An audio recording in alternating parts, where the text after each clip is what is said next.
Namaste. This is Dr. Samarth Rao from Amrita Ayurvedic Center, Baswangudi.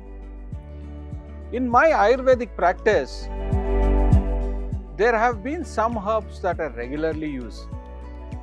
Every patient visiting me for consultation, in some of the medicines I give, there is one component that goes in probably every visit in one medicine or the other. There is one herb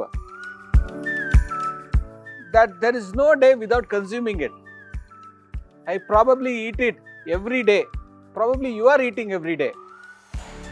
This herb you consume for breakfast, for lunch, for dinner.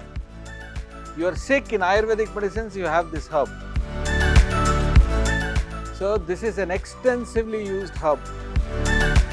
And this is the crux of Indian culinary cuisine, Ayurveda. There is a book called Bhoja Kutuhalam, where there was a Vaidya, was a Raja Vaidya, who was employed by a very rich king. And this guy was a physician exclusively for the kings. They would use herbs as well in cooking recipes so that people who would consume it would get cured of the diseases as well. Now this ingredient I am going to talk today is called ginger. In Sanskrit, we call this ardraka. What is the meaning of ardraka? It causes salivation. You take a piece of ginger, put it in your mouth, and then there's a lot of salivation that happens. It's also called shunti.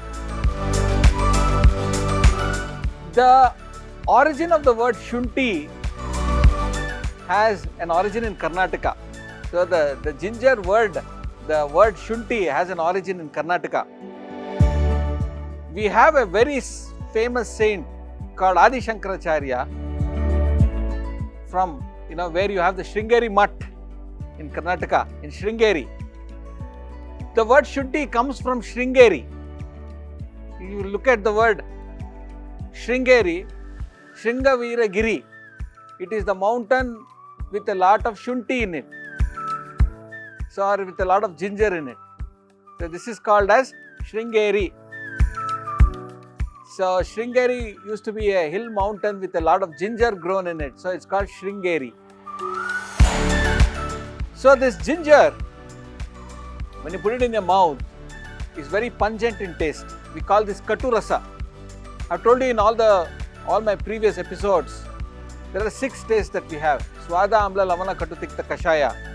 And this is one which is pungent. And this shunti is widely used in cooking and also in Ayurvedic preparations. We have a formula called 3-2.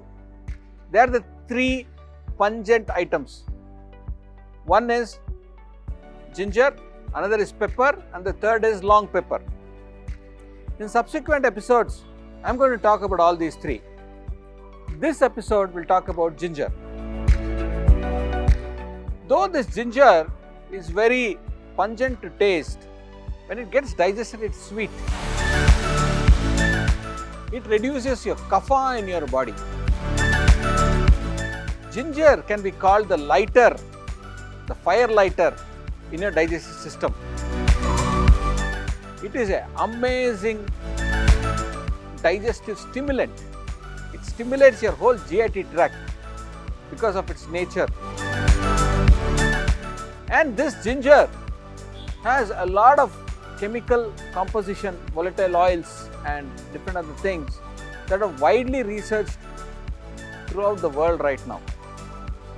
I will tell you some Ayurvedic basic uses of ginger. Ginger generally is used for all kinds of digestion related problems. Second thing, it's used for cough related problems. Also, it's used when you have nausea. So everything comes down to correcting your digestive fire. There is something called as Agni in our stomach that digests all the food that we consume, and ginger is a good Deepaka and Rochaka. Deepaka is it ignites the gastric fire. Rochaka, it increases salivation and taste perception. Good Pachaka, it helps in digesting the food very well. See, when you consume ginger along with anything, right, it stimulates the digestive tract. So it releases more of all those enzymes that is required to digest your food. So ginger is a stimulant of your digestive system. It's almost universally used in all Ayurvedic medicines. Next episode, I will tell you how you can use ginger as a digestive. Till then, thank you and keep watching AYUSH TV Global.